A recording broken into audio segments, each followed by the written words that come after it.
Good morning, everyone, and happy Monday. I hope everyone had a wonderful Mother's Day. So starting with some positivity this Monday morning, 216,169 people in the United States have recovered from COVID-19, according to the COVID Tracking Project. So each week for the past month, my favorite day of the week has been Sundays. More specifically, Sunday nights between 9 and 11 p.m. This is when new episodes of the Michael Jordan documentary, The Last Dance, airs, and I have been glued to each episode from the start.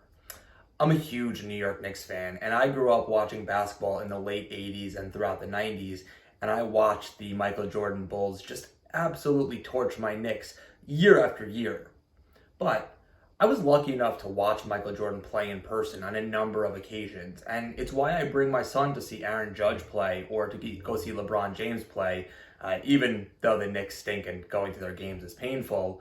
But letting him witness history the way I did with Michael Jordan is important. It's hard to see the impact that the past has on the present without taking a step back during times of historical significance and thinking about, what have we learned? I do this often in my role as managing partner of Forefront Wealth Planning, but I also make sure my son and daughter are able to look back and see what was going on during their childhood. Take a look at the history. So I do this with an email address I've set up for both of them, and I periodically send them emails. And recently, I've been sending them images from the current pandemic.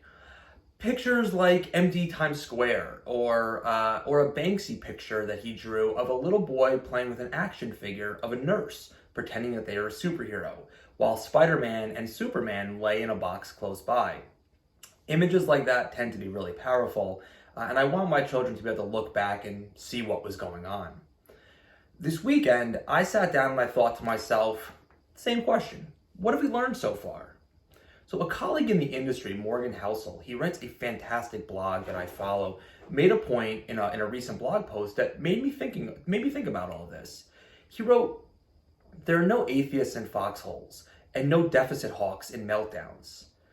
So what he means, obviously, is if you're in war and in a foxhole, you're probably praying. And when he talks about deficit hawks and meltdowns, there are no deficit hawks and meltdowns.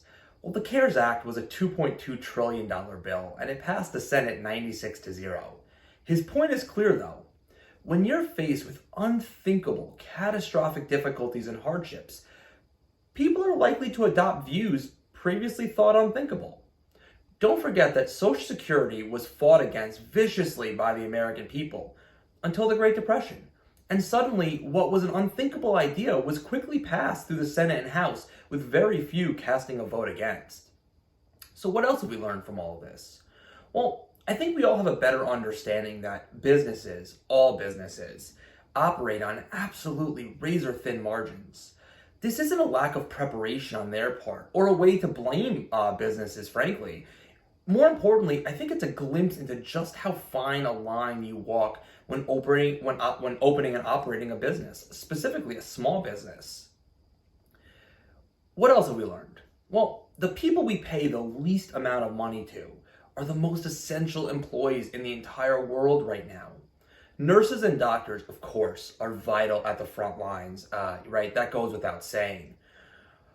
But we must really be appreciative of the janitors and truck drivers, farmers, food service employees, and delivery drivers.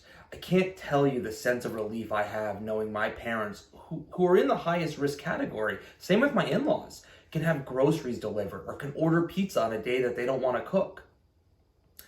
You know, as someone who loves studying history, what I've taken from the past few months is whatever we think is going to happen going forward, we're all probably wrong. As Morgan Housel puts it in the same blog post, things change in ways people can't imagine. At times, they never considered possible. This weekend, I thought a lot about what was going on. And Mother's Day was a catalyst for that. I don't think my mother was as upset that I couldn't give her a hug, but not being able to hug her grandchildren was awful for her. I could see it in her face. I reminded her of something that she used to say to me when I was a child. Progress never happens fast enough. In fact, it happens at a pace that makes most people not even notice it. But setbacks happen so quickly that no one can forget. We all want to get back to life as normal, and progress is happening. But let's avoid a setback because it's hard to see progress, but we will all see a setback if it occurs. Have a wonderful Monday, everybody, and I will be back tomorrow on Tuesday with another market update. Have a great day.